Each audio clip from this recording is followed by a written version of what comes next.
Pessoal, voltando aqui com o nosso terceiro vídeo sobre processo civil, recursos, especificamente sobre juízo de admissibilidade e juízo de mérito. Terceiro vídeo nosso, onde então nós vamos trazer algo mais conceitual para vocês.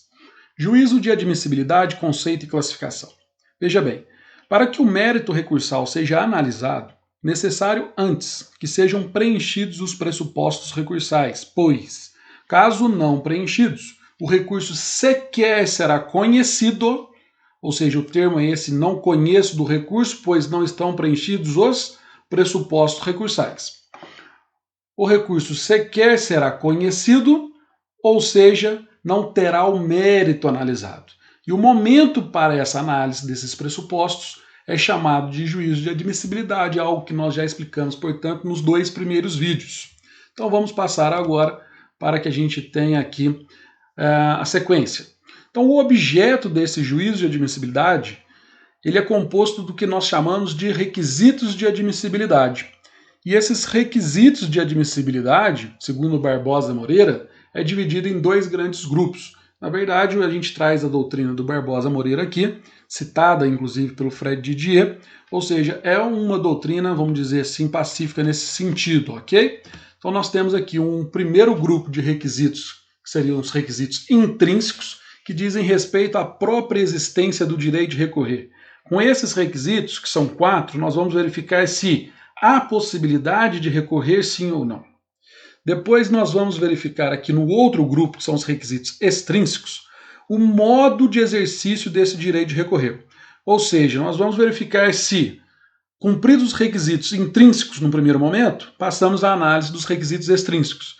E aí nós vamos verificar se o modo de operacionalizar esse recurso foi atendido aí pelo advogado da parte, sim ou não, tá bom? Então nós temos aqui na sequência uma lista desse conteúdo do juízo de admissibilidade já disposta nos dois grupos. Os pressupostos intrínsecos, então nós temos A, o cabimento, a legitimidade recursal, B, o C é o interesse recursal, e depois nós temos, por fim, a inexistência de um ato impeditivo ou extintivo do direito de recorrer. Pronto, ultrapassado esse momento de análise, nós vamos continuar ainda no juízo de admissibilidade, porém analisando agora os pressupostos extrínsecos.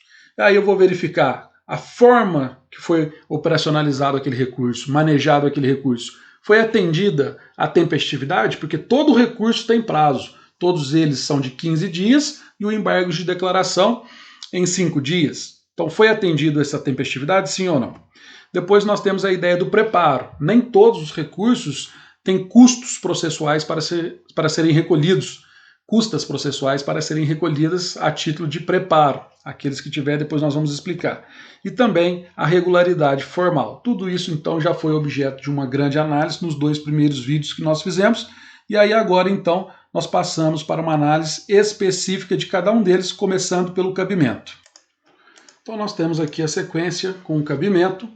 Então nós vamos trazer a ideia.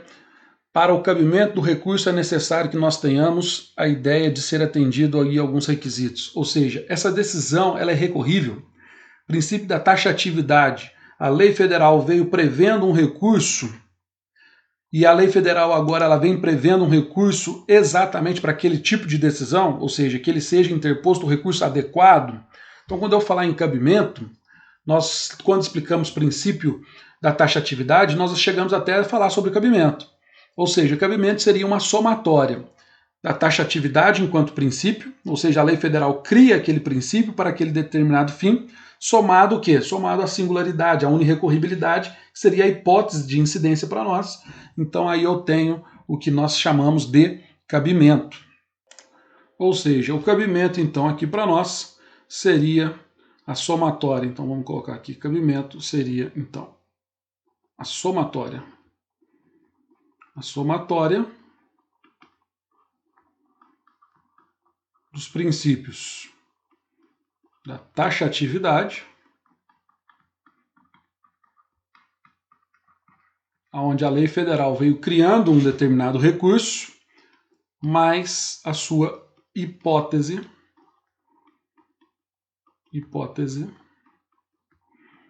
de incidência.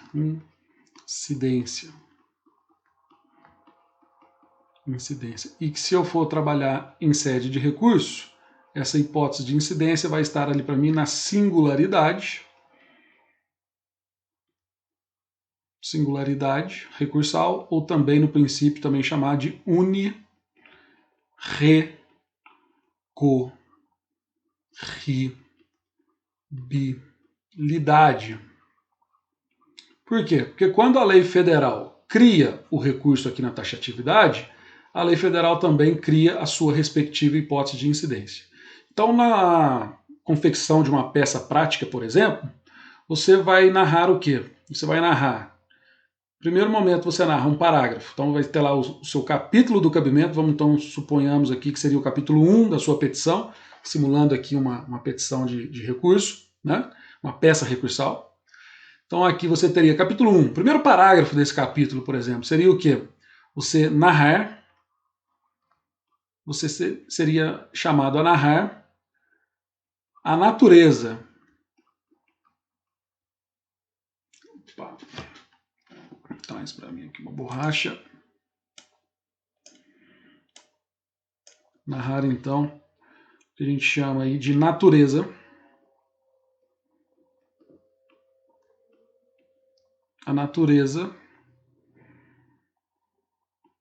da decisão judicial que ora se ataca. Então você vai dizer, trata-se de uma apelação assim, assim, assado. Ou, desculpa, trata-se de uma sentença assim, assim, assado. No parágrafo de baixo, você vai trazer aqui para mim que a lei, né, criou o quê? Que a lei criou o recurso de apelação para atacar as sentenças. Então, quando você diz que a lei criou a apelação, você está cumprindo a taxatividade. Para atacar as sentenças, você está falando sobre a hipótese de incidência.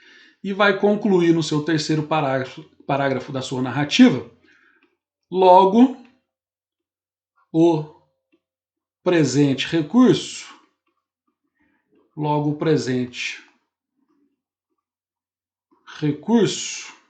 é cabível. É próprio, ou seja, é o recurso próprio para o caso, e cabível. Só o próprio ali já me resolveria. Próprio e cabível. Então, o que eu acabei de fazer aqui foi uma simulação de como seria o seu capítulo, né, de um recurso em espécie. Seria assim. Capítulo 1 do cabimento, você teria que narrar para o seu examinador ali da segunda etapa da OAB, por exemplo, a natureza da decisão, para você concluir então que você está dentro da hipótese de incidência correta e que aquele recurso é previsto na lei, logo está tudo ok, tá beleza? Então o cabimento para nós é o que a gente precisa nesse momento aqui. E aí então agora eu vou trazer para vocês nos slides essas hipóteses de incidências que nós temos aqui na nossa legislação.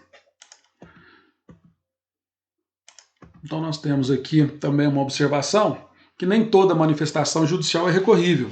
Então por isso que a gente tem que perguntar, a decisão judicial ela é recorrível? Está prevista para que haja um recurso para ela?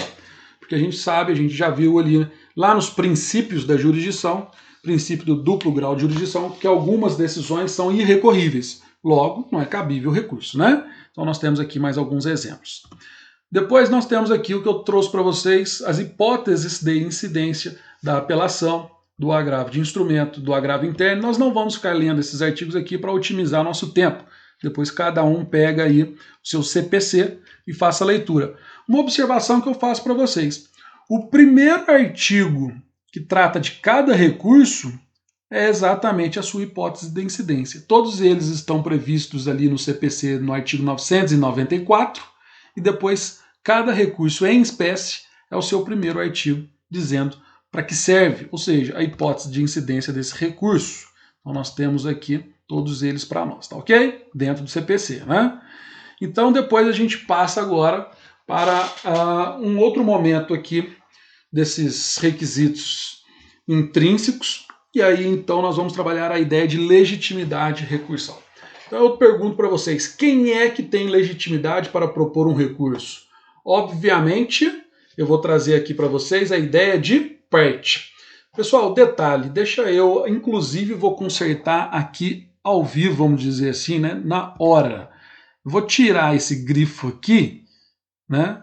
Não vou colocar ele como azul não, porque o CPC traz ele aqui para mim, mas na verdade eu não poderia estar com ele aqui a parte vencida. Na verdade, qualquer parte tem legitimidade para recorrer. Então eu vou até fazer uma correção aqui na redação do CPC. Não precisava desse parte vencida, porque a ideia de vencedor e perdedor não está aqui na legitimidade, ok? Então é uma crítica que a gente faz aqui ao CPC, que foi consertado aqui na hora. O recurso pode ser interposto pela parte, pelo terceiro prejudicado e pelo Ministério Público, seja ele Ministério Público como parte ou como mero fiscal da lei, vamos dizer assim. Então, aqui nesse momento, eu tenho aí os 3 legitimados para interpor um recurso. Daqui a pouco a gente vai trazer mais um aí, mas nesse primeiro momento que fique claro aqui para nós que quem tem a legitimidade são esses. E detalhe, a gente tirou o vencido, né? A parte vencida. Depois nós vamos explicar lá quando a gente trabalhar a ideia de interesse recursal, por que a gente tirou esse vencido aqui, ok? Então olha só aqui que a gente trouxe para nós aqui. Eu disse para vocês que era para a gente riscar aqui o parte vencida. Estou percebendo aqui que ele não ficou riscado aqui no meu slide aqui agora. Então eu trago, depois vocês corrigem aí, né? Não vou voltar agora para a gente poder otimizar. As partes têm, olha o que o Daniel Assunção traz para nós. As partes têm legitimidade recursal, independentemente do conteúdo da decisão judicial. Ou seja, não importando o fato de terem ou não sucumbido no caso concreto. Aspecto que diz respeito ao interesse recursal, que é outro requisito aí de admissibilidade. Por isso eu disse para a gente consertar e tirar aquele vencido ali que está no código. O código, vamos dizer então assim, errou. Ok, acabei parando o vídeo aqui, consertando de uma vez, para já deixar esse slide pronto. Então, seja no slide anterior, nós temos aqui a ideia de parte já riscado com vencido, apesar de estar lá no CPC dessa forma, e agora nesse aqui também já riscado, ok? Então a gente tem que pensar agora num segundo momento da legitimidade. A gente disse que é a parte, o terceiro prejudicado e o Ministério Público, seja como parte ou como fiscal da lei, ok? Então agora vem uma pergunta para vocês aqui interessante. Pode o advogado ser considerado parte para efeitos de interposição de um recurso no tocante aos seus honorários? Porque nós sabemos que os honorários de sucumbência pertencem ao advogado. Então imagine a seguinte situação. Procedência do pedido condenando o réu ao pagamento de R$10.000.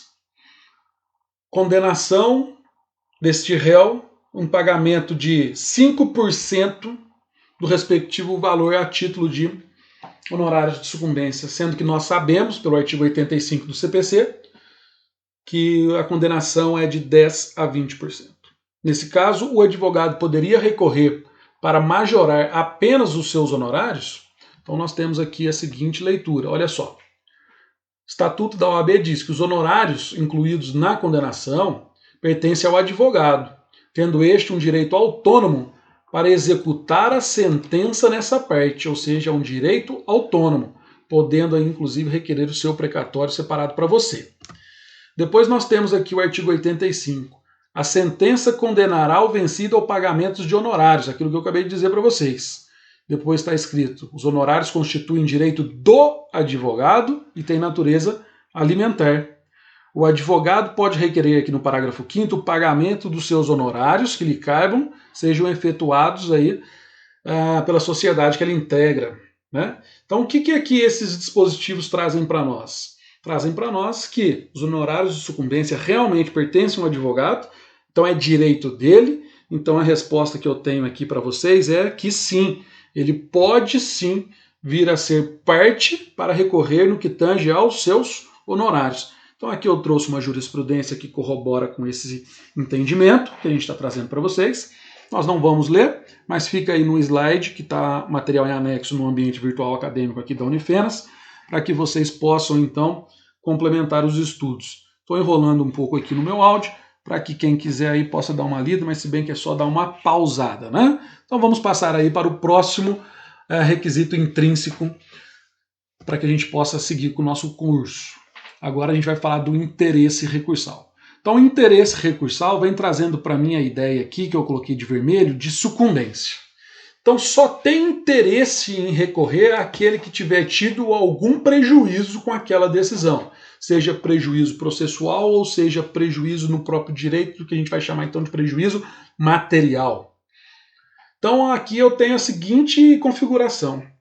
O autor entra pedindo a condenação do réu a título de danos morais no valor de R$10.000. Só, mais nada.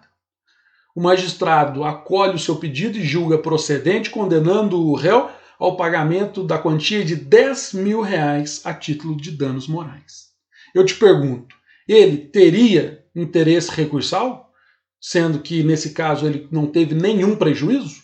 Ou seja, tudo que ele pediu, ele conseguiu, ele conquistou naquela prestação jurisdicional? Então, obviamente, nesse caso, o autor não tem interesse recursal. Quem tem interesse recursal é o próprio réu.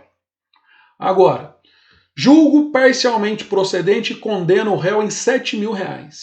O autor tem interesse recursal para majorar para R$10.000? Sim, tem. Assim como o réu tem interesse recursal para retirar aí a condenação para total improcedência, por exemplo. Então, ao passo que se o juiz não acolhe, no outro exemplo aqui, e julga improcedente o pedido do autor, ele, autor, passa a ter aí interesse recursal.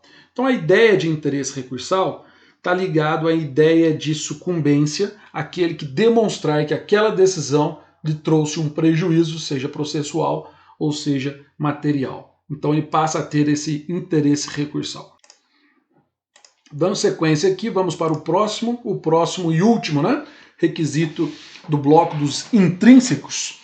É a inexistência de ato impeditivo ou extintivo ao direito de recorrer. Então, quando eu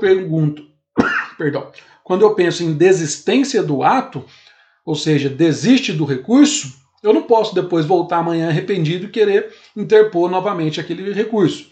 Então, eu interponho um recurso de apelação, no dia seguinte eu desisto do recurso de apelação e no dia seguinte ainda eu volto e digo, estou arrependido de ter desistido do meu recurso. Não, agora estou o quê? Impedido de praticar aquele ato porque eu desisti do mesmo. Renúncia é um ato extintivo. Muito comum a gente ver a renúncia ao direito de recorrer naqueles momentos onde as partes entram em autocomposição, naquela audiência de conciliação, por exemplo, e aí então naquela ata de composição pode ter certeza que lá no final vai estar dizendo que as partes renunciam ao direito de recurso, ou seja, ato extintivo do seu direito de recurso. Depois nós temos aqui também a aceitação como um ato extintivo do seu direito de recurso. O que seria essa aceitação? O réu é condenado ao pagamento de R$10.000 no nosso exemplo clássico. Ele não fica satisfeito. O que ele deveria fazer? Ele deveria fazer um recurso, nesse caso de apelação. Né? É uma sentença condenando ele em R$10.000. Só que, antes de apelar, ele vai até a casa do autor, por exemplo, e quita aqueles R$10.000 com o autor. E ainda avisa o autor dizendo que não está satisfeito. No dia seguinte, ele aparece no fórum e protocola a sua apelação. Nesse caso, essa aceitação tácita, quando ele pagou a condenação, vamos colocar assim dessa forma, vai ser um ato que extingue o seu direito de recorrer. Ele não pode mais recorrer, porque ele aceitou aquela condenação. Né? E depois nós temos aqui o não pagamento de multas, que seria um ato impeditivo, ou seja, te impede de praticar um determinado recurso se você tiver alguma multa processual, litigância de má-fé, por exemplo, se você fez ali embargos protelatórios e foi condenado, a gente vai ver que os embargos declaratórios, né, se você interpuser de forma protelatória, você pode ser condenado aí a uma multa processual. Então, se você não pagar essas multas processuais, você não pratica o próximo recurso, tá certo? Então, nós temos aqui os respectivos exemplos, né? Então, nós temos aqui o artigo 998 do CPC, que o recorrente poderá, a qualquer tempo, sem anuência do recorrido, desistir. Depois nós temos aqui o 999, a renúncia ao direito de recorrer independe da aceitação da outra parte também. Depois você tem aqui a parte que aceitar expressa ou tacitamente a decisão não pode recorrer. E depois nós temos aqui as ideias daquelas multas que eu disse para vocês aqui no agravo interno e no embargos de declaração, tá certo? Então, dessa forma aqui, a gente encerra esse vídeo, onde a gente tratou, então, dos requisitos intrínsecos de admissibilidade. Então, no juízo de admissibilidade, o magistrado, na verdade, o desembargador ou o ministro está fazendo aqui seu juízo de admissibilidade pelo artigo 932. Nesse primeiro momento, ele analisou 4 requisitos intrínsecos, quais sejam o cabimento, a legitimidade, o interesse e a inexistência de ato impeditivo ou extintivo de recorrer.